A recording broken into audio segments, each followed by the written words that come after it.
What? They don't have future tense. Is that possible? Hello, I descended from heaven to teach you the composition of the Japanese language. So today we'll be looking at how Japanese is structured and what English speakers might find it difficult or are easy to get mixed up with. But there are so many differences, so we are only going to look at the 10 most important ones. So let's start with 1. Now 1 is scripts. Now Japanese have 3 main scripts, which I call it triple script system. So 1 is hiragana. Hiragana is the main script. And second is katakana.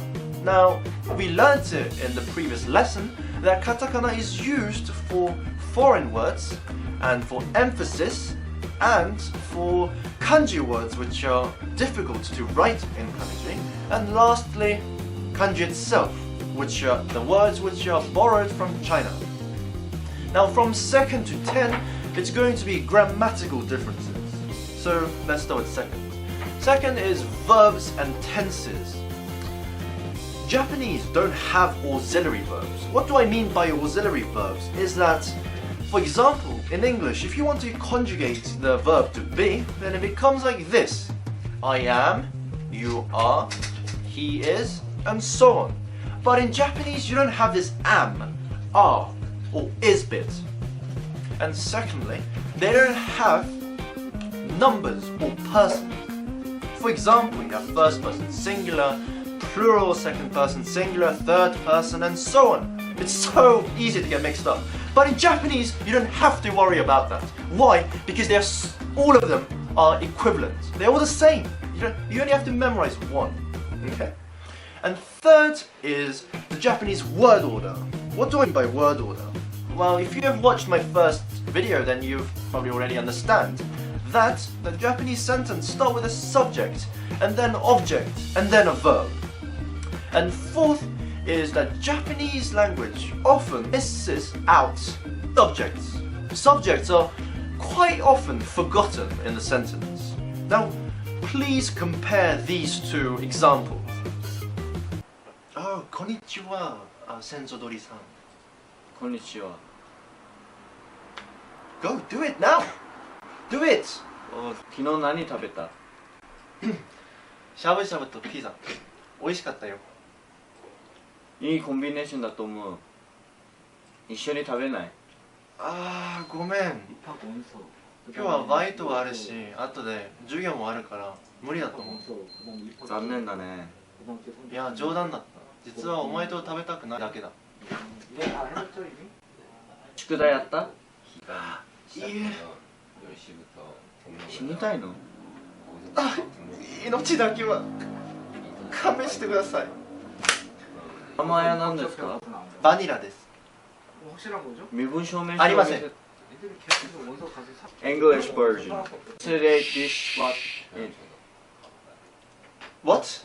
Yesterday dish what it. Pizza and shabu shabu. Delicious was. Good combination thing. Together in none. Sorry. Have part-time job and after lecture. So difficult thing. Shame. Was joke. You would not want to eat just. You would not want to eat just. Homework done. No. No. Die once. No. My life at least. One name. Vanilla. ID card No. for me. Don't have it. Fifth is Japanese don't have plural forms. What? Now for people, you'll have to add ra or tachi after the nouns, but for objects, you don't have these.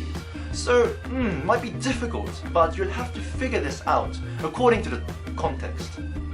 And sixth is Japanese don't have future tenses. Yes, it is, because Japanese use present tense and time and plus time reference words such as tomorrow, next week, next month, next Friday, and so on.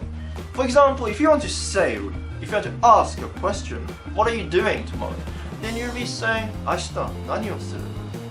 So 明日 means tomorrow, and next is others. So you'll have to always add what time you want to say this, what time you're talking about. And seventh is that Japanese don't have possessive nouns. Like possessive nouns, my, your, his, like this is my pen, and so on. But you'll just use one particle, which is no. So you add this no before a noun and it makes it possessive. So it makes your life a lot easier.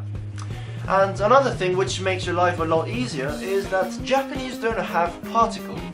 So you don't have a or an or the, forget it. It's unnecessary. And next is that for ninth you have to change the way of talking depending on who you're talking to. So, for example, if you're talking to a teacher or someone who has a higher status than you, then you would be adding desu, or you change your verb forms into masu. But if you're talking to your friends, you wouldn't use that. So it depends greatly on the person who you're talking to. And lastly is that Japanese subject I, there are multiple ways of saying I. I think this makes Japanese language very unique. For example, watashi is used most commonly. You can use it anytime, pretty much for all genders. But boku and ore is used for men. But women might choose to use watashi. So wa is taken off, but instead I is used. And for old people, you would use washi, which ta is taken off and just put together becomes washi, and so on. We'll be actually looking at this more specifically later on. So these are the 10 most important Japanese and English differences. Now, for next lesson, we'll be learning how to introduce yourself in Japanese. You finally be able to speak Japanese. Now after you master next lesson, find a Japanese person and practice it. They'll be certainly very pleased. Now, this is it for today. Thanks very much for watching. Bye!